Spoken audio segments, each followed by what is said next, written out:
Augmented Horizon newsletter. Yeah. It really is like jumping into the future. Mm-hmm. Robots making burgers. Yeah. Elon Musk Yeah. messing with our brains. Right. AI that's getting scary smart, it's a lot. It really is. It's interesting because it's not just like, we're seeing like one little thing here, one little thing there. Right. It's like all of these different areas of technology are all making these huge leaps forward at the same time. At the same time, yeah. Robotics, AI, we've even got augmented reality in there. It's all happening at once, Mm-hmm. and it makes you think. Yeah, like how's it all going to play out? Exactly. Well, since we got to start somewhere, how about we start with robots making our food? I mean, Flippy, Chippy, Avocado, are these the chefs of the future? Well, they're certainly getting a lot of attention. That's for sure. But I think what's important to remember here is that this trend, it goes beyond just novelty, right? Okay. You've got rising labor costs all over the country. Right. And restaurants are having to get more and more efficient with their service. Yeah.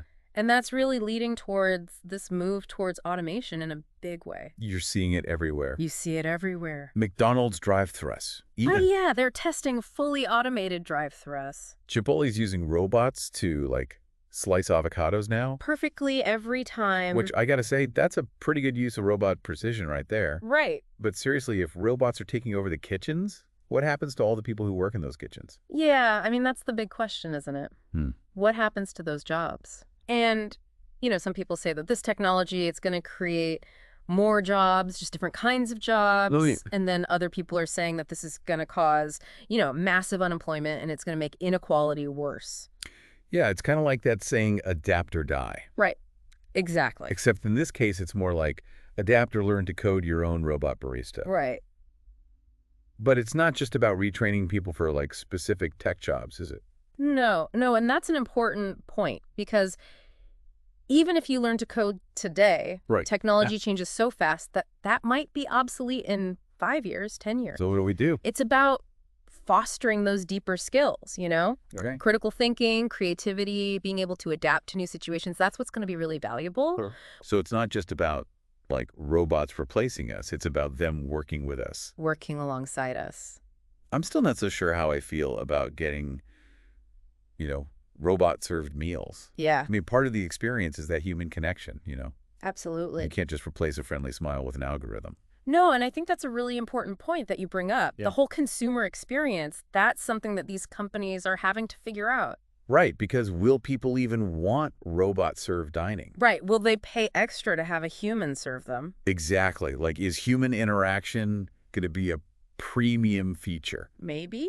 It's kind of like how vinyl records came back. Yeah, that's a good point. Even though we have all this digital music, something about that human touch just, hits different. Okay, but moving on from robots taking our orders to robots, well, building our world, basically. Oh, yeah. This article about the robots on those Chinese construction sites, that was wild. It is pretty amazing what they're doing with robotics and construction these days. Rows and rows of robots just building entire buildings. I know, it's like something straight out of science fiction. But, and I hate to sound like a broken record here, but what happens to all the construction workers? I mean, that is a major concern with any kind of automation. Right. You have to find a way to balance the benefits of increased efficiency and lower costs with the potential impact on jobs and livelihoods. Yeah, it's a tough one, for sure. It is. Okay, so we've got robots flipping burgers, making lattes, and building skyscrapers. Where do we even go from here? Well, from construction sites right into our brains. Whoa, okay, hold on. Now that is a serious jump. Well, if robots building our world isn't enough, how about them interacting directly with our minds? Okay, you're right. That's way more sci-fi than anything we've talked about. Yeah, and this isn't some far-off future either. This is happening now. I mean, Neuralink getting FDA approval for their brain implant, that's huge. Yeah, that's big news. So are we all going to be walking around with chips in our heads now? I'm not sure I'm ready for that upgrade. Well, it's not quite like that. Not yet, anyway. I mean, for now, Neuralink is focused on medical uses, helping people with, like, restoring vision, that sort of thing. Oh, wow. Okay. Imagine, giving someone back their sight, letting them see their loved ones. It's pretty amazing, actually. Yeah, that would be incredible. Truly life-changing stuff. It is, but then you start to think, if they could do that, what else can they do? That article mentioned all these other potential uses for brain-computer interfaces. Feels like we're living in a cyberpunk movie. It's true. We're entering a territory that used to be pure science fiction, Mm. but it's becoming our reality. I mean, it's exciting and terrifying all at the same time. It is a bit of both. Right, like imagine controlling a prosthetic limb just with your thoughts or even just communicating directly with a computer, no keyboard, no mouse. Yeah, or imagine like downloading skills directly into your brain, like in the Matrix. Okay, that's definitely more on the terrifying side. Yeah, there are definitely some big questions we have to answer as a society. No kidding. Messing with the human brain is not something to take lightly. Absolutely not. We need to be very careful here. We need ethical guidelines, safety protocols, the whole nine yards. Right, because who gets to decide how this technology is used? Who gets access to it? And how do we prevent it from being used for, bad stuff? All very valid questions. It's a lot of responsibility. It is. And speaking of responsibility, Oh, yeah? all this talk about AI, it made me think about the environmental impact of all these advancements. Oh, right, because all this tech requires energy, Right. right? Lots of it. Exactly. And that article about ChatGPT's carbon footprint, I mean, that was pretty eye-opening. Yeah. I mean, it's amazing what AI can do, but can we even afford it for the planet? You know? That's the question, isn't it? And it's not just ChatGPT, it's all these large language models. They require massive amounts of energy to run. So what do? Go back to pen and paper. No, I don't think that's the answer either. That's- But there are solutions being developed, more energy efficient algorithms, sustainable computing infrastructure, that kind of thing. So we can have our AI and eat it too, so to speak. Exactly. We need to make AI smarter and greener. Okay, I can get behind that. It's about finding that balance. All right, so from robots making our food and building our world to AI that can write poetry and maybe even think for itself, what else is there?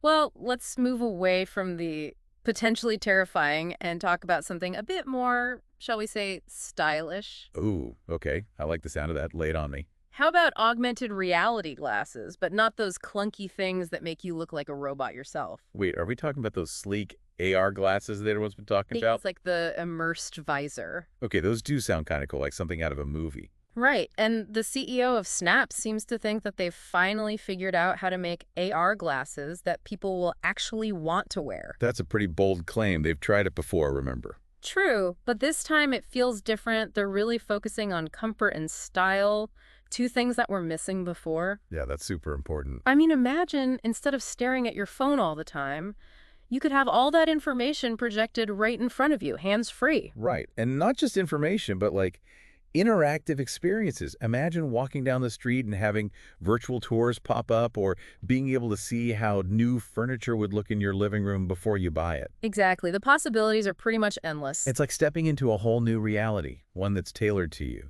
And that's what's so exciting about augmented reality. It has the potential to completely change how we interact with the world around us. Yeah, it's like instead of just seeing information, you're experiencing it. Exactly. And that's what makes AR so powerful. It's not passive, it's engaging and personal. But before we get too lost in the metaverse, there's one last story from the Augmented Horizon newsletter that we should probably talk about. Oh, you mean the one about the robot that basically taught itself to play fetch like a pro? Yeah, the one that left the researchers speechless. Because, yeah, that was mind-blowing. It really highlights how fast AI is evolving. It's not just about, like, programming a machine to do something anymore. No, this robot was learning from its experiences, adapting to the environment, basically rewriting its own code as it went along. It makes you wonder if we're actually seeing the beginning of real machine intelligence, you know? Yeah. Like, should we be excited or scared?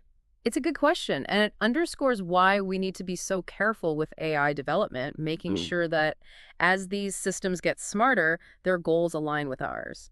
It's a lot to think about, you know? We've got robots making our food, building our world. Now AI's learning how to learn. And AR could change how we experience, well, reality. Where does that leave us? Is there even room for us regular humans in this crazy high-tech future?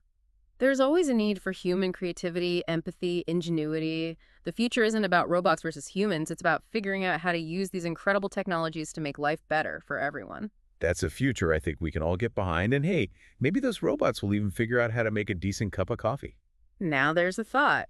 All right, so to wrap things up, remember that the future isn't set in stone. It's something we create through the decisions we make and the conversations we have. So stay curious, stay informed, and keep asking questions. The future is waiting for us. And as always, thanks for joining us on this deep dive. We'll catch you next time.